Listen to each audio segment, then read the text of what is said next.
کاتو معزز سامعین کرام، ذرا ایک لمحے کے لیے اپنی آنکھیں بند کریں اور سوچیں کہ آج جس صورت کا میں عمل آپ سے شیئر کرنے جا رہا ہوں، جس آیت کا وظیفہ بتانے جا رہا ہوں، ذرا اس کے معجزات، کمالات اور کرشمات کیا ہیں۔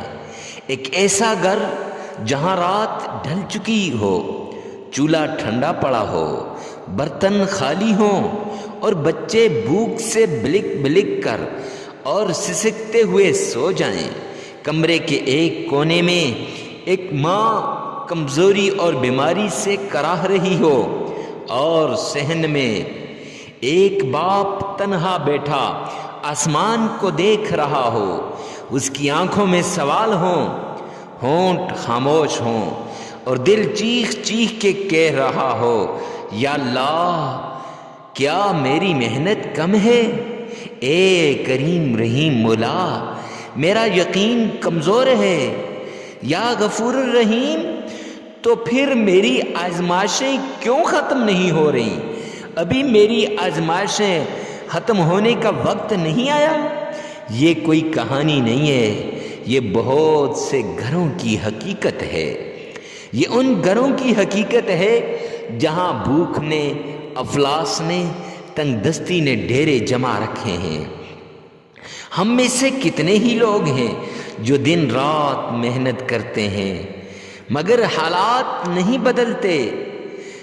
دعائیں کرتے ہیں ہر پل، ہر آن، ہر گھڑی اپنے مولا کے سامنے ہاتھ پھیلاتے ہیں، مگر راستے بند نظر آتے ہیں۔ ایسے لمحوں میں شیطان دل میں وسوسے ڈالتا ہے، چھوڑ دو، کچھ نہیں بدلے گا، مت پکارو اپنے رب کو، اللہ تو تمہیں نہیں دے رہا۔ مگر میرے بھائیوں اور بہنوں، یہی وہ لمحہ ہوتا ہے جہاں اللہ اپنے بندے کو آزما رہا ہوتا ہے۔ قرآن میں اللہ سبحانہ و تعالی نے ایک ایسی صورت نازل فرمائی جس میں چند آیات ہیں، مگر معنی میں اتنی بڑی ہے کہ بھوک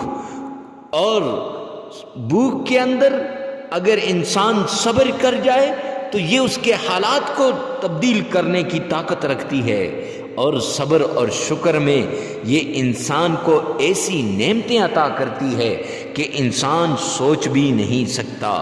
یہ وہ صورت ہے جس صورت سے زندگی بدل جاتی ہے، نصیب اور تقدیر کے بند تالے کھل جاتے ہیں۔ جی ہاں، آج آپ سے ایک کہانی شیئر کرنے جا رہا ہوں۔ یہ کہانی نہ کسی عالم کی ہے، نہ کسی ولی کی ہے، یہ کہانی کسی بزرگ کی نہیں ہے، بلکہ یہ کہانی ایک عام دیہاتی آدمی کی ہے۔ جی ہاں، جس کے حالات ہمارے اس عمل سے بدلے ہیں، جس کے زندگی ہمارے اس عمل سے تبدیل ہوئی ہے، جو حالات سے ہار چکا تھا، تھک چکا تھا مقابلہ کر کر کے، اور رشتہ داروں کے تانے سن سن کر اب بس ہو چکی تھی اس کی، تو میرے بھائی، جس کے پاس آخری سہارا صرف ایک چیز تھی، اور وہ چیز اللہ رب العزت کا کلام تھا، اس نے نہ کوئی تعویذ مانگا، نہ کسی کے دربار پر گیا، جی ہاں، نہ کسی انسان کے آگے ہاتھ پھیلائے، اس نے صرف اس قرآنی صورت کا عمل کیا، گھر بیٹھ کر کیا، یقین کے ساتھ کیا، اور جب وہ یہ عمل کر رہا تھا تو وہ اپنی آپ بیتی سنا رہا ہے کہ میرے آنسو میرے رخسار پر سے ٹپک رہے تھے، اور میرے آنسوؤں کو میں صبر سے تھمنے کی کوشش کرتا تھا، لیکن وہ نہیں تھمتے، اور پھر اللہ نے دکھا دیا کہ وہ کیسے کمی کو کثرت میں بدلتا ہے، آنکھوں کے آنسوؤں کو مسکراہٹوں میں بدلتا ہے، اور ٹوٹے ہوئے دلوں کو کیسے وہ جوڑتا ہے، ٹوٹے ہوئے گھروں کو پھر سے کیسے وہ آباد کرتا ہے۔ جی ہاں، اگر آج آپ بھی کسی آزمائش میں مبتلا ہیں، اگر آپ کے گھر کے حالات بگڑ چکے ہیں، اگر دل تھک چکا ہے، آنکھیں رو رو کر سوکھ گئی ہیں، تو اس کہانی کو آخر تک ضرور سننا۔ ہو سکتا ہے یہ کہانی، یہ عمل آپ کے لیے اللہ کی طرف سے کوئی پیغام ہو۔ اگر معزز سامعین کرام آپ چاہیں تو آپ کی زندگی بدل سکتی ہے، صرف اس ایک چھوٹی سی صورت سے۔ یہ چھوٹی سی صورت ہے جس نے کسی ٹوٹے ہوئے کے گھر کو آباد کر دیا، کسی بے سکون کی زندگی میں سکون لایا، جس کے گھر راتوں کو چولہا نہ جلے، جہاں بچے بھوکے بلک بلک کر سو جائیں، وہاں ماں بیماری کے وجہ سے کرہ رہی ہو، تو اس جگہ پہ اس گھر کے اندر یہ رحمت اور سکون بن کے آئی ہے۔ وہی گھر ایک دن سکون، برکت اور امید کا گھر بن جاتا ہے۔ کس وجہ سے؟ صرف اس ایک عمل کی وجہ سے، صرف اس ایک صورت کی وجہ سے۔ تو جی ہاں، بس ایک چیز ہے، اللہ پر کامل یقین۔ یہ قرآن صرف پڑھنے کے لیے نہیں آیا، یہ قرآن ہماری زندگیوں کو بدلنے کا پوری طاقت رکھتا ہے۔ اور میرے بھائی، صرف فرق اتنا ہے کہ اگر آج ہم اس پر کامل بھروسہ اور یقین کر لیں تو انشاءاللہ یہ قرآن ہماری زندگیوں کو بدل دے گا۔ تو آئیے چلتے ہیں اس پیارے بھائی کی کہانی کی طرف، اس عمل کی طرف جس سے زندگیاں بدلتی ہیں، جس سے حالات بدلتے ہیں، جس سے ہماری زندگی بدل جائے گی۔ تو وہ صورت کون سی ہے، اس کے ساتھ اللہ کے کون سے نام کو ملانا ہے، اور اس کے ساتھ ہم نے کون سے آیت کو ایڈ کرنا ہے اور کتنی بار اس کو پڑھنا ہے جس سے ہماری حالات بدلیں۔ آئیے چلتے ہیں اس پیارے عمل کی طرف۔ معزز سامعین کرام، قرآن کی صورت نے کیسے زندگی کو بدل دیا ہے، کیسے زندگی انسان کی اس ایک صورت کی وجہ سے بدلی ہے۔ تو آئیے چلتے ہیں اس پیارے شخص کی آپ بیتی کی طرف جس کی زندگی کو قرآنی صورت نے اور قرآنی آیت نے بدل دیا۔ ایک دور افتادہ گاؤں تھا جہاں کچے رستے تھے، مٹی کے گھر اور سادہ دل لوگ آباد تھے۔ اسی گاؤں کے آخری کنارے پر ایک غریب دیہاتی رہتا تھا جس کا نام عبد الرحمن تھا۔ اس کے پاس نہ زیادہ زمین تھی نہ مال مویشی، بس ایک چھوٹا سا ٹوٹا پھوٹا ہوا گھر جس کی کونے لٹک رہے تھے، اور اگر بارش ہو جائے تو ساری بارش کا پانی اندر آتا تھا۔ ایک بیمار بیوی اور 2 کمسن بچے تھے، اور ایک ماں جو ہر پل، ہر آن، ہر گھڑی تکلیف کی وجہ سے کراہتی تھی، کھانستی رہتی تھی۔ عبد الرحمن بڑا محنتی تھا، وہ ہر پل محنت کرتا تھا، مگر قسمت جیسے اس سے روٹھ گئی ہو، جیسے قسمت نے اس سے منہ موڑ لیا ہو۔ کبھی کھیتوں میں ہل چلاتا، فصل پکنے پہ آ جاتی اور فصل خراب ہو جاتی۔ کبھی قرض ہوا دروازے پہ آ کے دستک دیتے، جب بچہ باہر جاتا پوچھتا کون، تو باہر سے آواز آتی، کیا عبد الرحمن گھر میں ہے؟ میرا قرض ابھی تک واپس کیوں نہیں کیا؟ اور کبھی بچوں کی فیس والی وہ پرچی آ جاتی، 3 مہینے گزر گئے، بچوں کی فیس ادا نہ کی۔ اور کبھی بیوی کی دعائیاں اور کبھی ماں کے لیے دعائیاں، مسئلے اتنے کہ ختم ہونے کا نام نہیں لے رہے تھے، اور مایوسی کی انتہا، مایوس ہو چکا تھا، ہر طرف سے نا امیدی تھی، لوگوں کے تانے، لوگ اسے تانے دیتے تھے کہ ہے کوئی ایسا آدمی جو اس سے سلام کرنے کے لیے تیار ہو۔ جدھر بھی جاتا لوگ نادان لوگ راستہ بدل لیتے تھے، اور یہاں ہی بس نہیں، اپنوں نے بھی ساتھ چھوڑ دیا۔ وہ رشتے جو خونی ہوتے ہیں ان رشتوں نے بھی اس سے تعلق توڑ دیا۔ اکثر راتوں کو عبد الرحمن اپنے صحن میں بیٹھ کر آسمان کی طرف دیکھتا اور آنکھوں سے آنسو بہتے رہتے، اور وہ کہتا، یا میرے رب، اے میرے اللہ، اے میرے مولا، میں نے تیرا کیا بگاڑا ہے؟ کیا میری دعائیں اتنی کمزور ہو چکی ہیں کہ اب میری دعائیں قبول نہیں ہوں گی؟ کیا مولا میں کچھ غلط مانگ رہا ہوں؟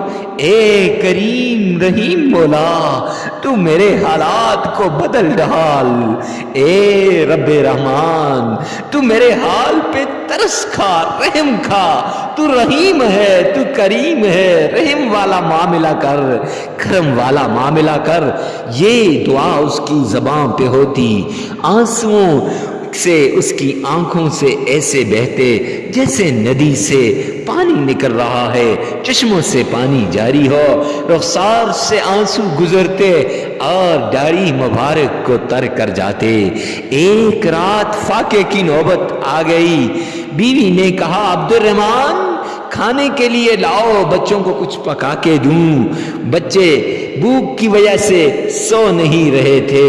عبد الرحمن صحن میں کبھی ادھر جاتا، کبھی ادھر جاتا، کبھی آسمان کی طرف دیکھتا اور کبھی کہتا، زمین تو پھٹتی کیوں نہیں ہے؟ عبد الرحمن تجھ میں کیوں نہیں اتر جاتا؟ لیکن کیا کرتا، اور بچے بلک بلک کر سو گئے۔ بیوی کمزوری سے نڈھال تھی، عبد الرحمن کا دل ٹوٹ چکا تھا۔ عبد الرحمن زخموں کی وجہ سے اندر سے بالکل ٹوٹ چکا تھا، اور اپنی ہستہ حالی کی وجہ سے، اپنی تنگ دستی کی وجہ سے، اپنی کمزوری کی وجہ سے وہ بالکل اندر سے ایسے تھا کہ نعوذ باللہ اب وہ اپنے رب سے کہیں روٹھ نہ جائے، کہیں اسلام کو چھوڑ نہ دے، کیونکہ میرے پیارے حبیب نے فرمایا، آمنہ کے لال نے فرمایا، کاد الفقر ان یکون کفرا، قریب ہے کہ فقر انسان کو کفر تک نہ لے جائے، کہیں اس کی زبان سے ایسے کلمات نہ نکل جائیں۔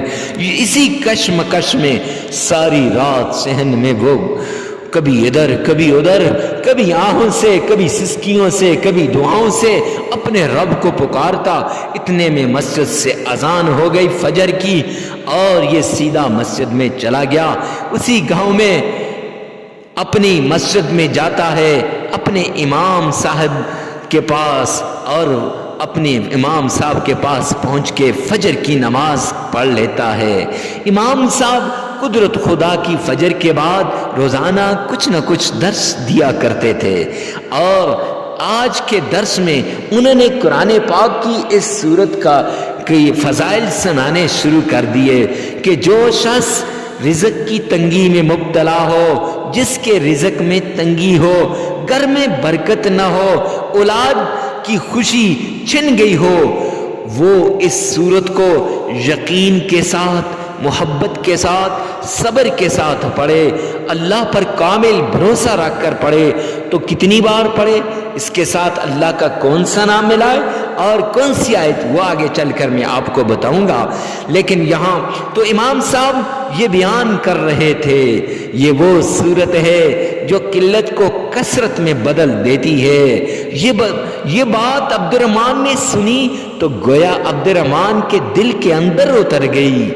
تو عبد الرحمن چپکے سے سن رہا تھا، امام صاحب نے درس ختم کیا تو عبد الرحمن سائیڈ پہ چلا گیا امام صاحب کو لے کر، امام صاحب آپ نے جو وظیفہ بتایا ہے تنہائی میں، اب مجھے بتا دینا وہ عمل کیا ہے، وہ وظیفہ کیا ہے۔ تو امام صاحب نے بتایا کہ نماز کے بعد سب سے پہلے آمنہ کے لال عبداللہ کے در یتیم جناب نبی کریم صلی اللہ علیہ وآلہ وسلم کی شان میں عقیدت کے ساتھ، احترام کے ساتھ آپ نے درود پاک پڑھنا ہے۔